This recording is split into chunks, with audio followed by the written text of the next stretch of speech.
सुप्रभात बच्चों, कैसे हो। एक क्लास हमने सुदामा चरित ग्रंथ पढ़ा था, जिसमें कृष्ण और सुदामा की मिलाप का वर्णन था। सुदामा कृष्ण से मिलने के लिए आते हैं। सुदामा को देखकर कृष्ण की क्या मनोदशा होती है, उन दोनों के बीच क्या वार्तालाप होती है, विदाई कैसी होती है, उसके बारे में पढ़ा था। आज हम उसके प्रश्न उत्तर करेंगे। सुदामा की दीन दशा देखकर श्री कृष्ण की क्या मनोदशा हुई, उसको बताना है। सुदामा जब श्री कृष्ण से मिलने के लिए आया था, उसको देखकर श्री कृष्ण की कैसी हालात हुई थी, कृष्ण के मन में क्या क्या विचार आए थे। सुदामा की इस प्रकार की हालत को देखकर, उनके ऐसे कपड़ों को देखकर, उसके पैरों के अंदर फटी हुई बवाइयों को देखकर, जो उसमें से कांटे ही कांटे उसके अंदर चुभे हुए थे, उसको देखकर श्री कृष्ण का मन विचलित हो जाता है, दुखी हो जाते हैं। पहले तो श्री कृष्ण सुदामा से कहते हैं कि आप इतने दिनों के बाद मेरे से मिलने आए हो, तुम पहले क्यों नहीं आए। उसके पैरों के बीच जो बवाइयाँ फटी हुई थी, हमारे यहाँ पर नियम है कि जब कोई मेहमान आता है तो उसके हम पाँव धोते हैं। ऐसे ही श्री कृष्ण ने इस सुदामा के पाँव धोने के लिए प्रात में पानी मंगवाया था। जब श्री कृष्ण सुदामा के पाँव धोने लगे तो उसके पाँव में लगे हुए कांटों को देखकर, फटी हुई बवाइयों को देखकर श्री कृष्ण रो पड़े। करुणा के सागर, करुणा निधि, जो सब पर दया करने वाले हैं, वो रो पड़े। इतने अधिक रोए, इतने अधिक दुखी हो गए कि उन्होंने जो प्रात के अंदर पानी लिया था, उस पानी को छुआ तक नहीं, अपने आंसुओं के जल से ही उसको धो दिया। श्री कृष्ण ने सुदामा के पाँव को अपने आंसुओं के जल से ही धो दिया, प्रात के पानी को उन्होंने छुआ तक नहीं। यही है ना, ठीक है। नेक्स्ट देखें। प्रात पानी को हाथ छुयो नहीं, नैनन के जल पग धोए। पंक्ति में मनोदशा का वर्णन करना है अपने शब्दों में। तो यही है कि श्री कृष्ण की जब उससे सुदामा पानी प्रात छुयो नहीं, सुदामा मिलने के लिए आए, श्री कृष्ण उसके पाँव धोते हैं तो उसको बड़ा दुख होता है और इतने अधिक रो पड़ते हैं करुणानिधि कि उनको प्रात के पानी की भी जरूरत नहीं पड़ती, अपने आंसुओं के जल से ही सुदामा के पाँव को धो देते हैं। नेक्स्ट देखेंगे। चोरी की बान में जो हो परवीन, उपयुक्त पंक्ति कौन किसको कह रहा है। चोरी की बान में हो परवीन, कौन कह रहा है किसको ये पंक्तियाँ। श्री कृष्ण कहते हैं किसको, सुदामा को। किसको कहते हैं, सुदामा को कहते हैं कि तुम चोरी करने में भी निपुण हो, तुम चोरी करने में भी अच्छे हो। इस कथन की पृष्ठभूमि स्पष्ट करनी है कि क्या है पृष्ठभूमि, कैसे कहा था, किस बात के लिए कहा था श्री कृष्ण ने सुदामा को कि तुम चोरी करने की बान में भी क्या हो, परवीन हो। एक बार जब सुदामा और कृष्ण आश्रम में विद्या ग्रहण कर रहे थे, तो जो गुरु माता थी उसने श्री कृष्ण और सुदामा जंगल में लकड़ी काटने के लिए गए थे, क्योंकि उस समय क्या होता था कि चूल्हे पर खाना बनता था और जो आश्रम के विद्यार्थी होते थे वही सारे क्या लेकर आते थे, अपने वन से लकड़ी लेकर आते थे और वहाँ पर जो आश्रम के अंदर काम करने वाले थे वह साथ मिलकर कार्य करते थे। तो जंगल में लकड़ियाँ लेने गए हुए थे दोनों। उधर से श्री कृष्ण दूसरी साइड लकड़ी काट रहे होते हैं और सुदामा दूसरी साइड। तो जो चने गुरु माता ने दिए थे उनको वो खुद ही अकेले खा जाता है। सुदामा को भूख लग जाती है और वो अकेले ही उन चनों को खा जाता है, श्री कृष्ण को एक दाना भी नहीं देते। उसी के आधार पर उन्होंने उसको कहा था कि तुम चोरी की आदत भी तुम्हारी जो है वो अच्छी है, तुम अच्छे से चोरी करना जानते हो, कुशल हो चोरी करने में। इस उपालम के पीछे कौन सी पौराणिक कथा है।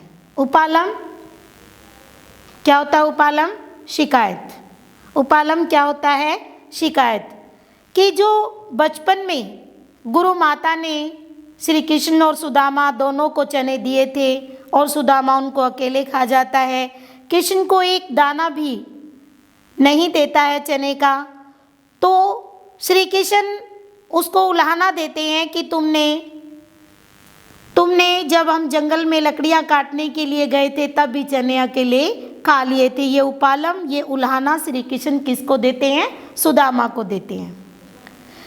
द्वारिका से खाली हाथ लौटते समय सुदामा मार्ग में क्या क्या सोचते जा रहे थे? वह कृष्ण के व्यवहार से क्यों खींच रहे थे? सुदामा के मन की द्विधा को अपने शब्दों में बताना है। जब श्री कृष्ण ने उसको विदाई दे दी तो सुदामा अपने घर की तरफ वापस लौटने लगते हैं। जब सुदामा अपने घर की तरफ वापस लौटते हैं तो रास्ते में चलते चलते श्री कृष्ण के बारे में सोचते हैं। श्री कृष्ण से कहते हैं, जब वो रास्ते से लौट रहे होते हैं तो श्री कृष्ण उससे खींच जाते हैं। सुदामा के जो है कृष्ण का व्यवहार अच्छा नहीं लगता।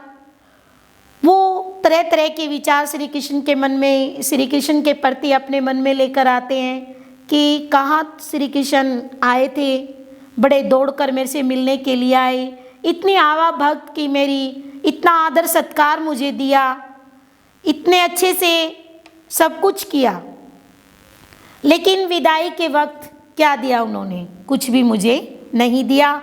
ऐसा सोचकर सुदामा के मन में द्विधा चल रही थी।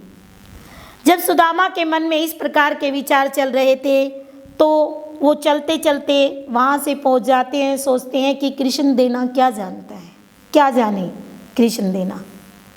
वो तो थोड़ी सी दही के लिए घर घर जाकर भीख मांगते थे। इतनी सी दही के लिए जो आदमी भीख मांग सकता है वो देना क्या जाने।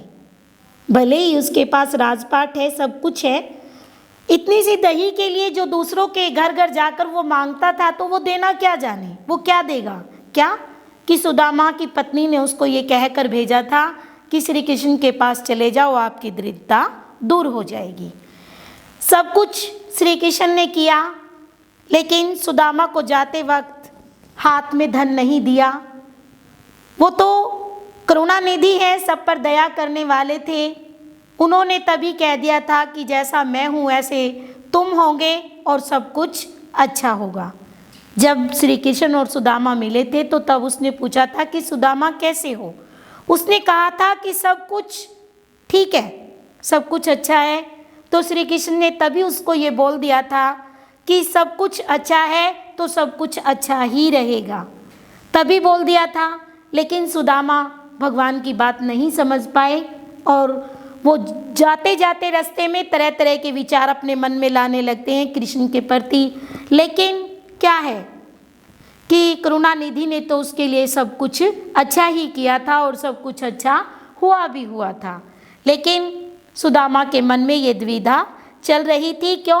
क्योंकि उसकी पत्नी ने उसको कहा था कि श्री कृष्ण तुम्हें धन देंगे, लेकिन वो कृष्ण ने नहीं दिया। जब श्री कृष्ण ने उनको धन नहीं दिया तो उसके मन में तरह तरह के विचार आने लगे कि मैं क्यों मिलने इससे आया। पत्नी के कहने से ही मिलने आए थे, सुदामा तो पहले ही आने के लिए तैयार नहीं थे।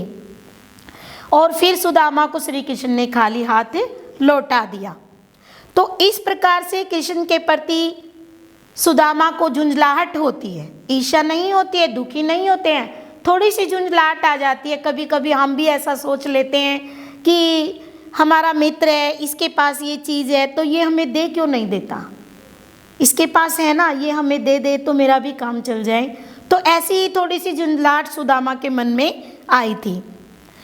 अपने गांव लौटकर जब सुदामा ने झोपड़ी नहीं खोज पाए तो उसके मन में क्या क्या विचार आए, कविता के आधार पर स्पष्ट करें। जब सुदामा वहाँ से आते हैं, आकर अपने गांव में देखते हैं तो सुदामा अपनी झोपड़ी को नहीं खोज पाते हैं। जब वो उस झोपड़ी को नहीं खोज पाते तो उसके मन में ऐसी दुविधा सी आ जाती है, ऐसे सोचने लगते हैं कि कहीं मैं रास्ता तो नहीं भूल गया, रास्ता भूलकर मैं वापस यहाँ पर आ गया हूँ, द्वारिका में लौटकर दोबारा से द्वारिका आ गया हूँ। क्यों? क्योंकि जब सुदामा वहाँ से लौटे थे तो सुदामा का गांव भी वैसा ही हो गया था जैसे कि कृष्ण की द्वारिका थी। तो वो अपनी झोपड़ी को भी नहीं पहचान पा रहे थे। वो लोगों से पूछ रहे थे कि मेरी झोपड़ी कहाँ पर है, लेकिन उस झोपड़ी का नामो निशान सुदामा को नहीं मिला। और जो गांव के अंदर टूटे फूटे ऐसे घर थे, उन सब की जगह पर आलीशान महल बन गए थे। तो उसको देखने के लिए उनका मन व्याकुल हो जाता है। और जो हाथी घोड़ों की भीड़ देखकर, उसके गांव में ऐसे पहला नहीं था, पहले ऐसा कुछ नहीं होता था, लेकिन ऐसी बातों को देखकर कि वहाँ पर हाथी घोड़े बाजी सब भीड़ लगी हुई है, सब उन पर चल रहे हैं, उसको देखकर सुदामा विचलित हो जाते हैं और अचंभा मानते हैं इस चीज़ का, हैरान हो जाते हैं कि ऐसा कैसे हो गया।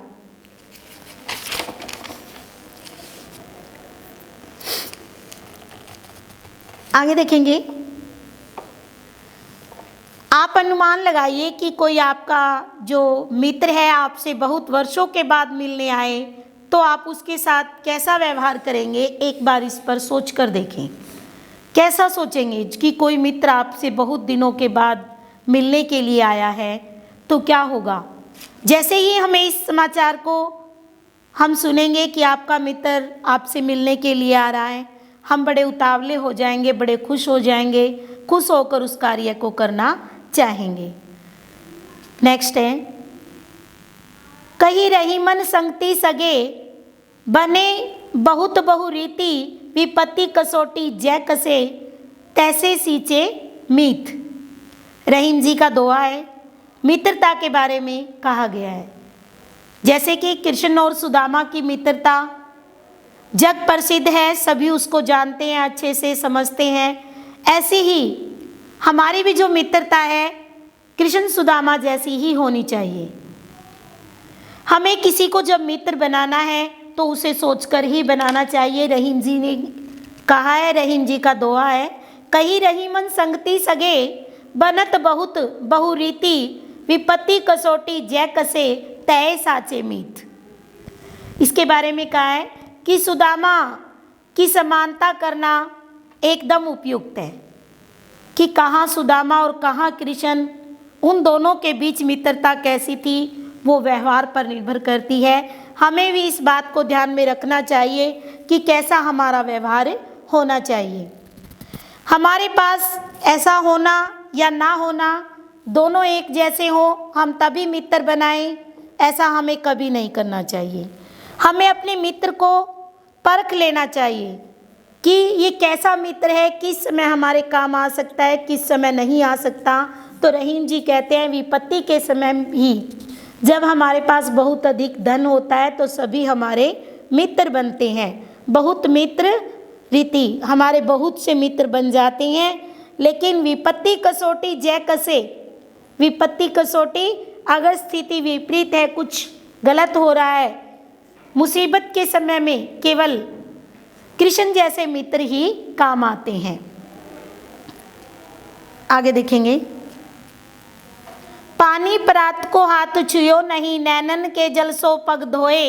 ऊपर लिखी पंक्ति में अलंकार बताना है कि कौन सा अलंकार है और कैसे है। पानी परात हाथ छुयो नहीं, नैनन के जल पग धोए।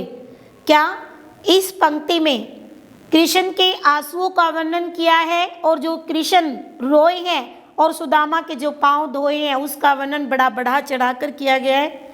जब किसी का वर्णन बढ़ा चढ़ाकर किया जाता है तो वहाँ पर अतिशोक्ति अलंकार होता है। तो इस पंक्ति में अतिशोक्ति अलंकार है। ऐसी ही कोई और पंक्ति भी है पैरे के अंदर जो हमने पढ़ी थी कविता, उसमें और भी है एक ऐसी पंक्ति। वो कौन सी है? ऐसे बेहाल बुवाई सो, पग कंटक जाल लगे, पुनी जोए। जो उसके पाँव की बवाइयाँ फट गई थी और उसके अंदर इतने कांटे चुभे हुए थे, बहुत ज़्यादा, कृष्ण उनको निकालते हुए रो रहे। तो यहाँ पर भी क्या है? अतिशोक्ति अलंकार है। बच्चों, आपने इसके क्वेश्चन आंसर करने हैं। सुदामा चरित के MCQ हम कर चुके थे पोएम के साथ साथ। अब हमने ये क्वेश्चन किए हैं, आप इनको लर्न करेंगे। धन्यवाद।